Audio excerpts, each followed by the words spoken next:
J'ai une question. J'aimerais savoir comment me comporter parce que je sens plus l'amour à ma femme. Elle est de plus en plus distante. Tu ne sens plus l'amour. Je ne sens plus l'amour. Ok. Je sens qu'elle devient de plus en plus étrange. Elle est jolie, votre femme? Très jolie, oui. Très jolie. Et elle devient de plus en plus capricieuse. Je lui donne tout et tous ses besoins, au-delà même de ses besoins. Mais je sens plus l'amour. Ok. Oui. Ça fait combien de temps que vous êtes ensemble? Ça fait plus de 3 ans maintenant. On est ensemble, légalement mariés. Vous avez des enfants? Non. On n'a pas encore des enfants. On attend. Vous savez, beaucoup de gens pensent que les femmes sont en incapacité d'aimer. Les femmes ne savent pas aimer. Seuls les hommes aiment pour de vrai. C'est un discours que beaucoup n'aiment pas entendre ça. Ça dérange. Beaucoup pensent que les femmes sont en incapacité d'aimer. La femme, en général, t'aime, non pas parce qu'elle t'aime toi. Elle t'aime d'abord parce qu'elle se sent bien autour de toi. Et se sentir bien autour de toi, ça pourrait être n'importe quoi. Ça pourrait être dû à n'importe quoi, ta façon de lui parler, les conditions dans lesquelles vous êtes, la paix qu'il y a autour de vous. Donc, son amour est conditionné. Aussitôt que la paix n'est plus, elle ne t'aime plus. Aussitôt que tu ne lui parles plus comme tu lui parlais avec tout ça là, où tu traverses un moment difficile, elle ne comprend pas que tu traverses un moment difficile. Elle ne t'aime plus parce que tu ne lui donnes plus ce qu'elle cherchait. Aussitôt que les conditions changent, donc l'argent n'est plus, même si elle ne le fera pas directement. C'est vrai que dans le passé, les gens étaient plus honnêtes. Si une femme t'aime pour l'argent et qu'il n'y a plus d'argent, elle va quitter. Aujourd'hui, elle fera semblant. Aujourd'hui, elles font semblant, elles font genre je n'aime plus comment il me traite, il a beaucoup changé, patati et patata. Si tu tombes malade, par exemple, c'est une maladie grave, et qu'elle a envie de fuir, il a changé, depuis qu'il est malade, il me crie dessus, elle va se trouver des justifications pour essayer de partir. Les hommes sont ceux qui aiment pour de vrai. Un homme pourrait aimer une femme dans la misère. Un homme peut aimer une femme qui vend les charbons. Un homme peut aimer une femme sécurité, un homme, avec tout le respect pour la sécurité, j'en ai été aussi moi-même. Un homme peut aimer une femme sans ses faux cils, un homme aime une femme sans ses faux cheveux, une femme sans ses faux ongles, sa fausse bouche. Combien de femmes aiment un homme vendeur de charbon? Très peu. C'est difficile, presque impossible. Pour qu'une femme aime un homme vendeur de charbon, c'est-à-dire que les charbons qu'ils vendent là, ça emmène beaucoup d'argent. Si c'est une personne qui vend son charbon dans le coin et ça a à peine très peu d'argent, c'est très difficile pour qu'une femme le regarde. C'est pour dire quoi? Malheureusement, comme le disait un psychologue, quand tu fais une chose pour quelqu'un pour une fois, elle apprécie. Tu fais ça une seconde fois, elle est en attente que tu le fasses pour une troisième fois. Tu fais ça une troisième fois, elle te prend pour acquis. C'est-à-dire, c'est maintenant mon droit de le faire. Malheureusement, je pense qu'il y a des femmes à qui il faut pas montrer beaucoup d'amour. Moi, je pense qu'il y a des femmes avec qui il faut être bien, soyez bien poli, gentil, sympathique et tout le bazar. Mais vous commencez à lui montrer l'amour seulement quand vous faites des enfants. Vous avez des enfants? Non. Ok.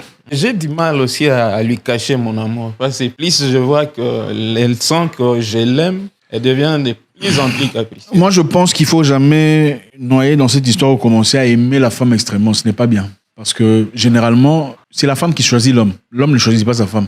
L'homme ne choisit pas sa femme. C'est la femme qui choisit l'homme. Parce que beaucoup d'hommes vont vers une femme et elle dit non, je ne veux pas. Il n'y a pas de relation. Quand une femme dit je ne veux pas, il n'y a pas de relation, il n'y a rien. C'est la femme qui choisit l'homme.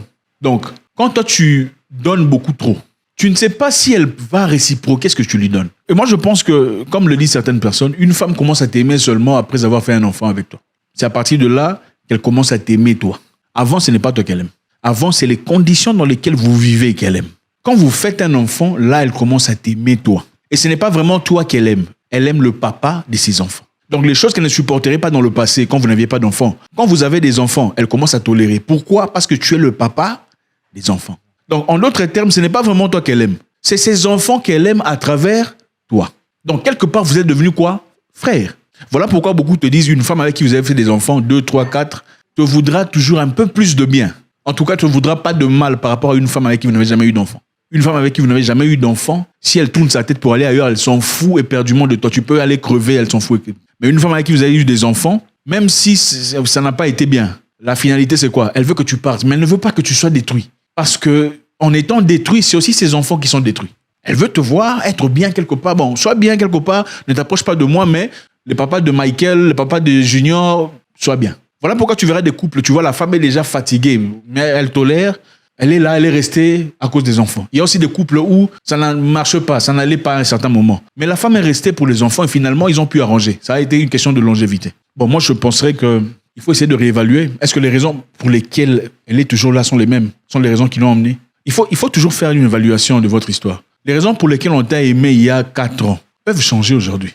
Okay? Le cœur qu'une personne avait il y a 4 ans peut changer aujourd'hui, suite à beaucoup de conditions, beaucoup de situations. Maintenant, il faut toujours vérifier la loyauté de quelqu'un. Il y a des gens qui sont loyaux à toi et il y a des gens qui sont loyaux à des circonstances dans lesquelles ils sont. Il y a des gens qui voulaient se marier ou voulaient être avec un homme. Après, ils disent, finalement, tout le monde a vu. Il n'y a rien de spécial. Enfin, bref, quoi d'autre? Oui, partant de ces contextes, j'aimerais savoir qu'est-ce qu'il faut faire maintenant pour qu'elle soit à l'aise. Qu'elle soit à l'aise avec moi, à part avoir des enfants avec moi. Ce qu'il faut faire pour qu'elle soit à l'aise, c'est d'être homme. Être homme, c'est-à-dire assumer tes responsabilités, payer les factures, lui donner de l'argent, lui donner de l'amour, lui donner le temps nécessaire, le soutien, être présent, être à l'écoute, comme les femmes en ont besoin. C'est tout ce que tu peux faire pour elles. Tu ne peux pas pousser des ailes, commencer à voler comme un oiseau pour quelqu'un. Ce n'est pas possible. Est-ce que tu lui donnes tout ça? Je donne l'argent, mais je ne sais pas si c'est suffisant. Parce que plus je la donne, elle demande plus. Voilà, elle en demande plus. Ça ne devrait pas être une question de suffisance. Je pense qu'une femme qui te connaît, elle connaît combien tu gagnes, devrait être à mesure d'être OK avec l'argent que tu lui donnes par rapport à ton salaire. Si elle te demande déjà beaucoup plus que ce que tu n'en gagnes, ce n'est pas quelqu'un de bien. C'est clair. Est-ce que tu traites la dame avec respect et considération devant les gens? Tu ne lui manques pas de respect en public, n'est-ce pas? Alors, est-ce que tu traites cette dame avec dignité, tu lui montres l'amour nécessaire, tu lui fais des cadeaux par-ci, par-là? Oui, tout ça, je le fais. Si vous faites ça, alors, vous n'avez pas de quoi vous inquiéter. Vous ne pouvez pas forcer quelqu'un à vous aimer. Écoutez, vous ne devrez pas convaincre une femme à vous aimer. On ne convainc pas une femme à vous aimer. Une femme doit voir en toi les capacités, les aptitudes, les compétences d'être un bon homme pour elle et venir s'attacher à ce que vous êtes. On ne convainc pas une femme, je viens convaincre que je suis l'homme qu'il te faut. Non, elle doit remarquer que tu es l'homme qu'il me faut. Sinon, vous vivrez dans une histoire où c'est toi qui commences à courir après elle. Il faut courir après elle. Elle fait des chichis, tu cours après elle. Elle fait des chichis. C'est ce que vous voulez? Non. Vous ne voulez pas ça? Vous savez, il y a des gens qui pensent qu'un homme ne devrait pas avoir une seule femme. Il y a beaucoup de gens, dans beaucoup de communautés, même dans la communauté musulmane, il y a beaucoup de gens qui pensent qu'un homme ne devrait absolument pas avoir une seule femme. C'est à cause des histoires que vous traversez. Vous avez mentionné ici que vous n'arrivez plus à travailler correctement. À chaque fois, vous avez des problèmes, n'est-ce pas? Et que votre centre de revenus tombe à chaque fois que vous prenez de la tête, vous chutez sur le plan revenu, n'est-ce pas? Oui. Bon, vous pensez que c'est normal. Ce n'est pas normal. Et c'est vrai, la réussite d'un homme est toujours liée à la femme qui l'accompagne. Donc la relation que tu as avec la femme qui t'accompagne dans la vie va déterminer ton niveau de réussite. Voilà pourquoi vous voyez certaines personnes réussir jusque-là et d'autres sont stagnants. Ce n'est pas de la magie. Regardez même les hommes qui réussissent dans la vie, ceux qui sont honnêtes, vous diront, c'est Marina qui m'a aidé, c'est elle qui m'a ouvert la porte par rapport à ce que je fais aujourd'hui. Oui, les gens qui sont honnêtes vous le diront. Et cette communauté qui pense qu'un homme ne devrait pas avoir une femme, une seule femme, vous savez ce qu'ils disent? Un homme doit avoir au moins 2 ou 3 ou 4. Pourquoi? Si l'une fait des chichis, tu retournes vers l'autre. Elle t'apporte la paix. Tu continues de vivre. Parce que la réalité est celle-ci. Quand elle fait des chichis et que ton business tombe, et qu'il n'y a pas d'argent pour acheter des mèches, pas d'argent pour acheter des bijoux en or, pas d'argent pour acheter des cadeaux, pas d'argent pour faire des voyages, elle va te quitter. Elle te quittera pas pour l'argent. Elle dira aux gens, il a beaucoup changé, il m'écrit dessus dans la maison, tout ce que je fais est négatif. Il n'y a rien que je fais qui soit bien, tout ce que je fais est mal. Il n'est pas heureux, il va trouver toutes les excuses du monde pour partir. Est-ce qu'ils ont tort? Ils ont vraiment raison. Ok. Ceux qui disent qu'il faut avoir plusieurs femmes, si celle-ci te fait des chichis, tu te retournes chez l'autre.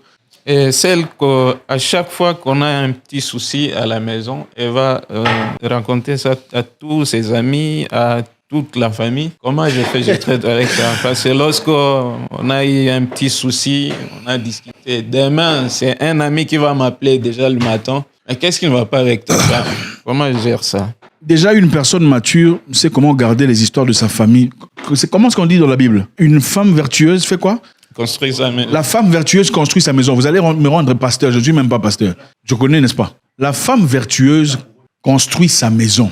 Et elle est aussi la couronne de son mari. C'est-à-dire, quand tu construis ta maison, ce n'est pas tes amis, tes cousines, tes sœurs, non, ce n'est pas ça ta maison. Ta maison, c'est ton mari, toi et vos enfants. Quand vous avez des problèmes et que vous allez raconter ça à vos frères, vos sœurs, vos cousins, à votre famille, ça fait du bien d'en parler à quelqu'un. Mais la réalité est celle-ci. Vous allez rentrer à la maison dans l'espoir que vous arrangez votre histoire. Mais votre sœur, votre frère, votre cousin ne pardonnera jamais votre mari des choses que vous êtes parti raconter. Parce que quand vous racontez, vous ne racontez jamais toute la vérité. Vous racontez seulement la partie où vous avez été ennuyé. Jamais la partie où vous avez provoqué. Vous racontez les histoires pour détruire, pour vilipender, pour vilifier la personne. Vous êtes toujours des saintes. Et c'est ça le problème. Regardez, quand vous expérimentez une femme mature, vous vous dites, purée, what happened to my head? Malheureusement, c'est ça. Beaucoup de personnes ont connu que la toxicité, une femme qui crie, je m'en fous. Quand toute ta vie, tu n'as connu que ça. Tu commences à penser que les femmes sont comme ça. Les femmes ne sont pas comme ça. Il y a des femmes qui sont malades. Des hommes aussi, mais il y a beaucoup qui sont malades. Des hommes et des femmes. Une femme qui construit sa maison ne crie pas. Ne va pas parler aux gens de votre histoire. Une femme qui construit sa maison a une maturité, l'intelligence émotionnelle. C'est-à-dire, OK, je vais consommer cette histoire tout seul. Je vais me calmer, sachant que demain sera une autre journée. Demain, je vais l'asseoir et on aura une discussion entre lui et moi. Si j'ai un problème avec toi, pourquoi je devais raconter ça à Patricia, Pamela, Paola, jusqu'à... Si c'est avec toi que j'ai le problème. Et une personne qui t'aime ne te met pas à nu comme ça. Une personne qui t'aime ne va pas dévoiler, il peut dire 1, 2 ou 3, elle ne peut pas dévoiler ce que tu es. Jamais de la vie. Ce n'est pas possible. Elle te protège. Elle protège. Moi, je me souviens à ma cousine, ma grande sœur. Elle est ma grande sœur, voilà, paix à son âme. À l'époque, son mari et elle ont eu des problèmes. Elle a quitté la maison de son mari, elle est rentrée à la maison chez nous, parce qu'elle a grandi chez nous. Quand elle est arrivée à la maison chez nous, elle commençait à faire un commentaire disant « Ah, il me traite mal, tout ça, et tout le bazar ». J'ai fait un commentaire, moi, disant, mais je pense qu'il faut qu'on prie pour vous, hein. Il faut appeler quelqu'un pour prier pour vous, parce que vos histoires, là, ça va pas. Elle s'est fâchée contre moi, hein. Qu'est-ce que tu racontes? Est-ce que ça te regarde? Est-ce que c'est ton ami? Hein? Tu oses ouvrir ta bouche, je vais te montrer. J'étais choqué. En fait, elle est venue à la maison pour se plaindre de son mari. En fait, elle est venue à la maison, rentrer à la maison, se plaindre de son mari. Moi, j'ai fait un commentaire sur son mari, il fallait voir sa position. C'est ce jour-là que j'étais encore très jeune, c'est ce jour-là que j'ai compris, OK, faut pas entrer dans leur histoire. C'est ça une femme. Il y a des femmes qui vont traiter leur mari comme si c'était un étranger. Tu ne peux pas parler de ta femme à ton frère jusqu'à un certain niveau. Tu peux dire à ton frère, nous traversons un moment difficile, quand c'est nécessaire. Mais tu ne peux jamais entrer dans les détails. Voilà ce qu'elle a fait. Elle a touché ici. Tu ne peux pas entrer dans les détails. Parce que là, tu commences à trahir cette femme. Et malheureusement, beaucoup de femmes le font sans nécessairement comprendre. Et je pense que ça dépendra de vous. Je ne sais pas à quel point vous êtes investi. La réalité est celle-ci.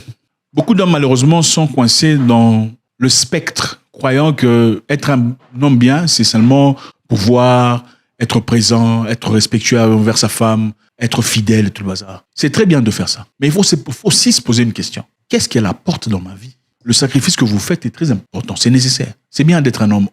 Mais qu'est-ce qu'elle vous apporte dans la vie, à part la chambre? Si vous êtes un entrepreneur, un bosseur, est-ce qu'elle vous apporte des idées par rapport à votre vie d'entrepreneur? Est-ce qu'elle contribue à votre croissance d'homme? Est-ce qu'elle vous donne des conseils qui sont logiques, des conseils, des choses que vous ne connaissez pas? Est-ce qu'elle est toujours d'accord avec vous sur tout ce que vous faites? Ou c'est une personne qui, des fois, peut vous dire non, là, je ne suis pas d'accord, je pense qu'il faut aussi faire ça, ça, ça.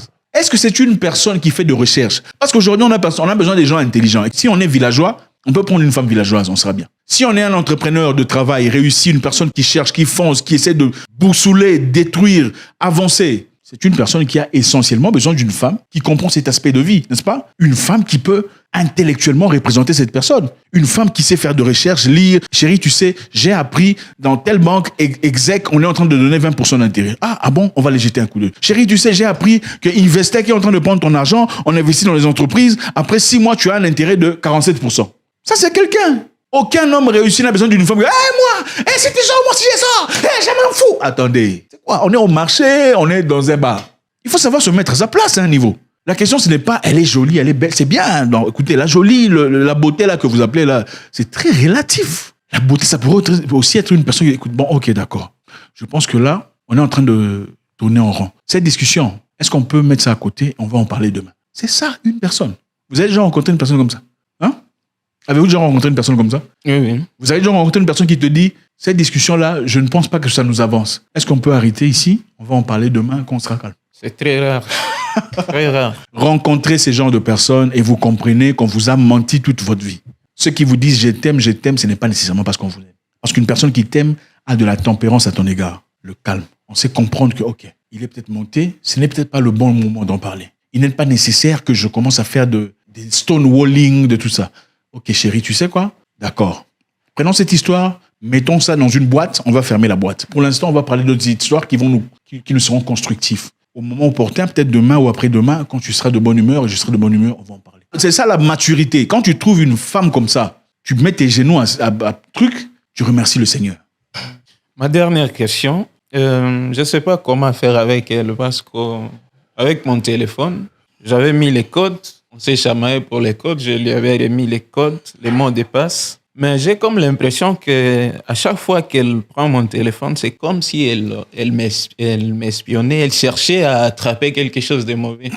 Et je lui ai déjà fait savoir que je n'aime pas ça. Mais des fois, en pleine nuit, je me réveille, je la trouve avec mon téléphone. C'est comme si tu attrapais un volet. Je me dis, comment terminer ça? D'abord, je pense qu'il faut avoir une conversation avec elle. Il faut le lui dire ouvertement. Il faut lui dire, je n'apprécie pas que tu fouilles dans mon téléphone. Et je sais que beaucoup de personnes vous diront, si tu n'as rien à cacher, tu ne devrais pas t'inquiéter. C'est bien vrai, mais malheureusement, il faudrait lui rassurer. Voilà ce que beaucoup disent. Il faut rassurer la femme. Si tu la rassures, il n'y aura aucun souci. C'est bien vrai. Seulement, il y a une chose. Malheureusement, il y a beaucoup de femmes ici. Tu peux la rassurer de lundi au 30. Le jour d'après, à 2h du matin, elle sera en train de fouiller ton téléphone. Ce n'est pas de ta faute. Moi, j'ai déjà rencontré quelqu'un. À peine 2, 3, 4 jours, elle commence déjà à fouiller mon téléphone dans la nuit. C'est qui ça? Attendez, je ne te connais même pas, on ne se connaît pas. On vient à peine de se rencontrer. Tu commences déjà à fouiller mon téléphone. Tu cherches quoi? C'est de ma faute? Est-ce que c'est de ma faute? Ce n'est pas de ma faute. Tu es en train d'emmener dans ma vie des éléments de ton passé.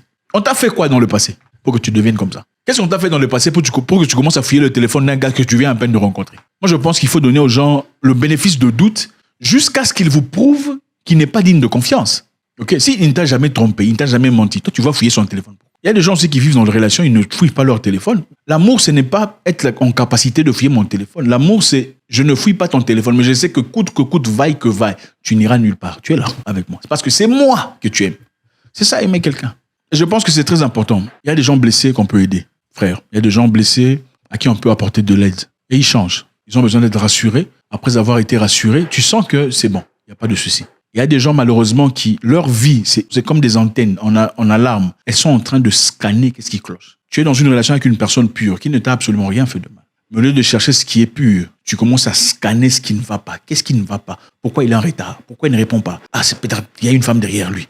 Pourquoi il est tout ça? Pourquoi il m'a dit 15h, il est 16h? La vie est très simple, mon frère. Comme quelqu'un me disait, j'avais trouvé ça bizarre à la fois, il faut jamais forcer les choses.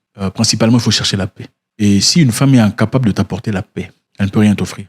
L'amour sans la paix n'existe pas. C'est un amour manipulé. Une femme qui t'aime te cherche d'abord la paix. Elle sait regarder dans tes yeux quand est-ce qu'il faut te parler d'une situation ou pas. C'est vrai qu'il y a des hommes qui sont pas bien. Il y en a beaucoup.